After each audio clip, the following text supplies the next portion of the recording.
നിങ്ങളുടെ favourite shows ഇനി ഒരിക്കലും മിസ്സാവില്ല. ഇപ്പോൾ C5 കാണും നിങ്ങളുടെ ഫേവറേറ്റ് ഷോസ് തികച്ചും സൗജന്യമായി. എന്നെ വിശ്വസിച്ചതിലും കൂടെ നിന്നതിലും ഒരുപാട് നന്ദിയുണ്ട്. ഇനിയെങ്കിലും ഒരു കാര്യം മനസ്സിലാക്കിക്കോ. വിലക്കേണ്ടതൊക്കെ വിലക്കണം. അവളെ പറഞ്ഞു മനസ്സിലാക്കണം. അല്ലാതെ വീണ്ടും മേയാൻ വിടുകയല്ല വേണ്ടത്. മക്കളെവിടെ?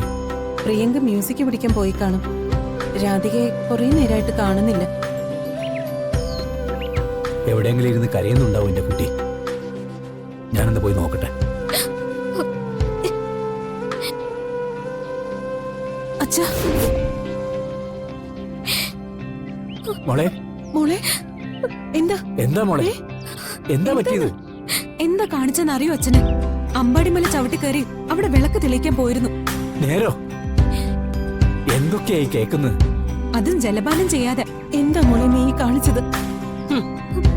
ചെയ്ത പാപത്തിന്റെ കാഠിന്യം അത്രയ്ക്കുണ്ടല്ലോ. പക്ഷെ വ്രതമെടുത്ത് മല ചവിട്ടിയത് കൊണ്ട് മാത്രം എല്ലാം തീർന്നു എന്ന് കരുതണ്ട.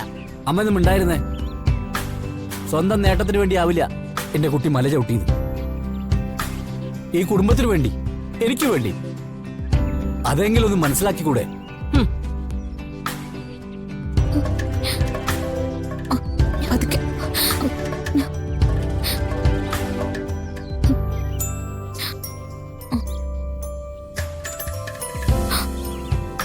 എന്തിനാ കുട്ടി ഇത്രയും വേദനിക്കുന്നത്?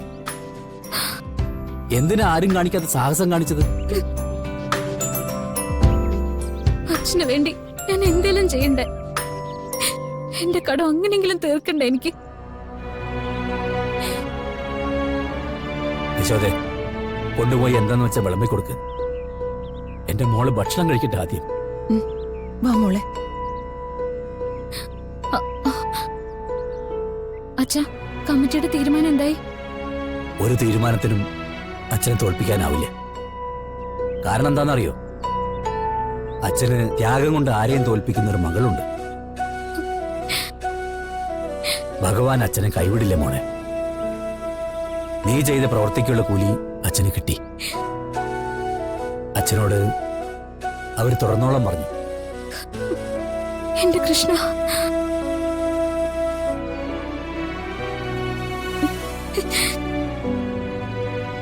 ജന്മത്തിന്റെ കണക്ക് ആര് പറഞ്ഞാലും നീ അച്ഛന്റെ പൊന്നുമോളാ.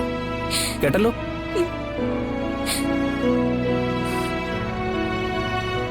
അച്ഛാ,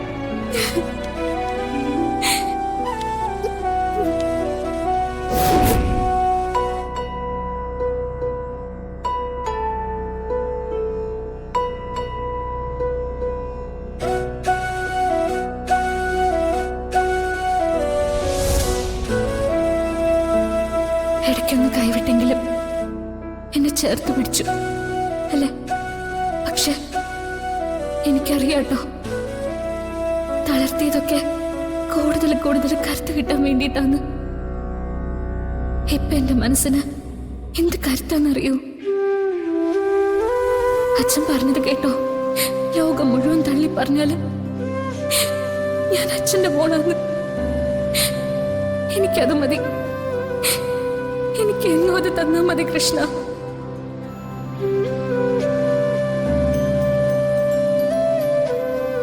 ഡൗൺലോഡ് ചെയ്യൂ C5 ആപ്പ്. കാണൂ എല്ലാ എപ്പിസോഡുകളും സൗജന്യമായി.